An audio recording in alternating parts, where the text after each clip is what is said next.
So, 5 tips po para po ma-offeran tayo ng atomic cash loan, no, na hanggang 55,000 at 5 dahilan din po kung bakit wala ka pang atomic cash loan dyan sa iyong account. Okay? Kung gumagamit po kayo ng atomic, tapos maaaring napansin mo na may ibang users na nakakakuha na ng cash loan offer, habang iba naman ay hanggang ngayon ay wala pa rin lumalabas na loan sa kanilang app, no? Okay, so marami pong nagtatanong, bakit sila may offer na pero ako wala pa, okay? So, ang hindi po alam ng maraming tao po, no? May mga bagay po na tinitingnan ng system ng Atome bago ka po mabigyan ng cash loan offer. So, okay, so sa video ito mga lalabs, pag-uusapan po natin yan. So, ibibigay ko sa inyo yung 5 tips po para po mas mataas ang chance na ma-offeran po tayo ng atomic cash loan din at 5 dahilan din po kung bakit wala ka pang offer o na hindi decline ka po ng loan ng Atome, no? Okay, so bago tayo magsimula po, no, kung gusto niyo po ng mga tips na tungkol sa loan apps at mga information na makakatulong sa inyong pera, huwag po kalimutan mag-like, no, at mag-subscribe. Dagang salamat po para hindi po kayo ma-miss na mga susunod na mga video na gagawin ko. Okay? Okay, so tip number 1 po, no, gumamit muna ng Atomic credit card sa pagbili. Halimbawa, meron kang bibilin sa Lazada, installment. Gamitin niyo po yung Atomic credit card sa pagbayad. Okay, para meron po kayong mabuong transaction history. Tapos, kung hindi mo pa nagagamit ang Atome sa pagbili ng mga produkto, installment, maaaring hindi ka mabigyan agad-agad ng cash loan, no, na offer dito kay Atome. Kapag nakikita kasi ng system na ginagamit mo ang kanilang service, no, mas mataas ang chance na mabigyan po tayo ng cash loan offer. Okay? So, okay po. Yung una ko pong ginawa kasi, na-offeran ako, syempre nag-apply ako ng Atomic credit card, no. Tapos, ginamit ko siyang pangbayad. May binili ako sa Lazada. Ito po yung transaction. Ayan. Ginamit ko po siyang pangbayad po, no. Tapos, na-offeran na ako ng Atomic cash loan. So, una ko po kasing, nung gumawa po kasi ako ng account, gumamit muna ako ng 500. Then, wala pang due date, nagbayad na ako. Kagaya po nito, yan. Ayan, wala pang due date yung ko, kinuha kong 500, nagbayad na po ako. So, nakikita po ng system ng Atome no, na good payer ako. Okay? So, hindi pa ako agad na offeran noon. Ginamit ko muna siya ang pambayad nung tumaas na yung credit card limit ko, no. So, ginamit ko na siyang pambayad sa transaction doon sa Lazada ko. Tapos, itong online purchase ko po. Ginamit ko siyang pambayad. Okay? So, tip number 3 ay siguraduhin po natin na kompleto yung ating profile. Okay? So, kasama dito yung ID verification, selfie verification, tapos yung address information, tapos yung personal details. Dapat hindi mali-mali, consistent, no? Tapos, kapag kompleto kasi yung profile natin, madaling ma-evaluate ng system ang iyong account. Okay?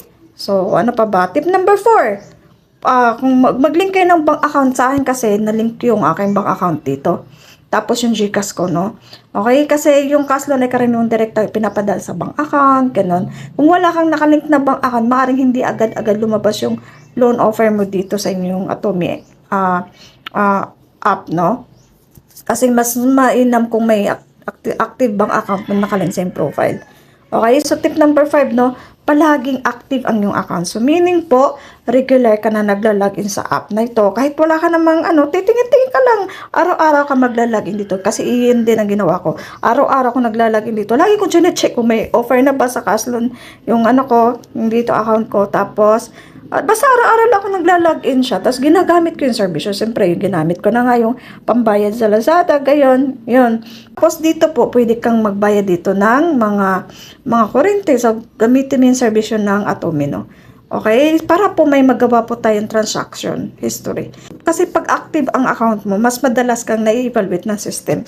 Okay? So, ano pa ba? Okay na, tapos na, no? So, iyan naman na pag-uusapan natin yung 5 dahilan kung bakit wala ka pang Atomic cash loan offer. Okay? So, unang dahilan po, bagong account pa lamang yung account mo. So, kakagagawa mo pala. Syempre, wala pa. Kagaya sa akin, nung bagong gawa pala yung Atome account ko, so, wala pa talaga akong offer na cash loan, no? So, hindi pa agad-agad siya lumabas.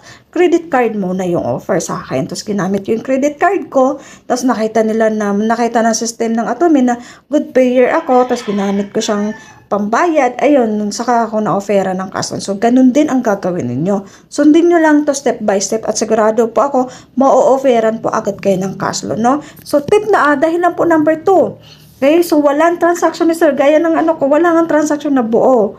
No, kung hindi mo pa nagagamit yung Atome sa pagbili or installment, maaaring wala pang sapat na information ang system tungkol sa iyong payment behavior. Kaya hindi alam ng system ng Atome kung good payer ka ba o hindi, no?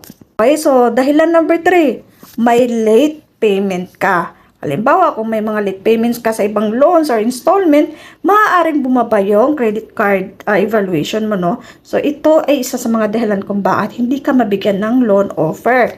Okay? So, ano pa ba? So, dahilan number 4, hindi tugma yung information mo.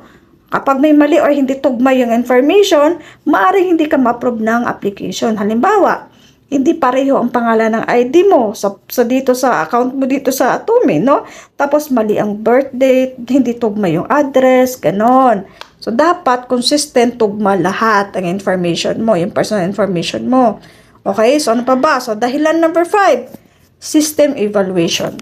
Okay? Ang cash loan po ng Atome hindi automatic binibigay sa lahat ng users. Okay? So, klaro, no? So, minsan, ang feature na ito ay unti-unti binibigay sa mga users na pasado sa kanilang evaluation. So, kahit kompleto yung account mo, maaaring kailangan mo pang maghintay bago lumabas itong loan offer nito. Sa akin po, ay 20,000 po yung offer. So, hindi ko pa ni-loan to, no? So, kung kailangan ko na, saka ko na siya ilo-loan. Okay? So, kung wala ka pang Atomic Cash Loan dyan offer, huwag kang mawala ng pag-asa mga lalabs, no? So, subukan mong gawin yung mga tips na nabanggit ko sa video na to. Tapos, kung meron na kayong mga offer dyan, no, baka naman pwede mag-comment kayo dyan. Magbigay din kayo ng advice, mga lalabs, no? Baka ano yung mga ginawa nyo, kung paano kayo na-offera ng cash loan dyan, para makatulong po sa iba. Malay nyo, kung ano yung mga tips nyo pa dyan, baka pwede i-comment ninyo, no?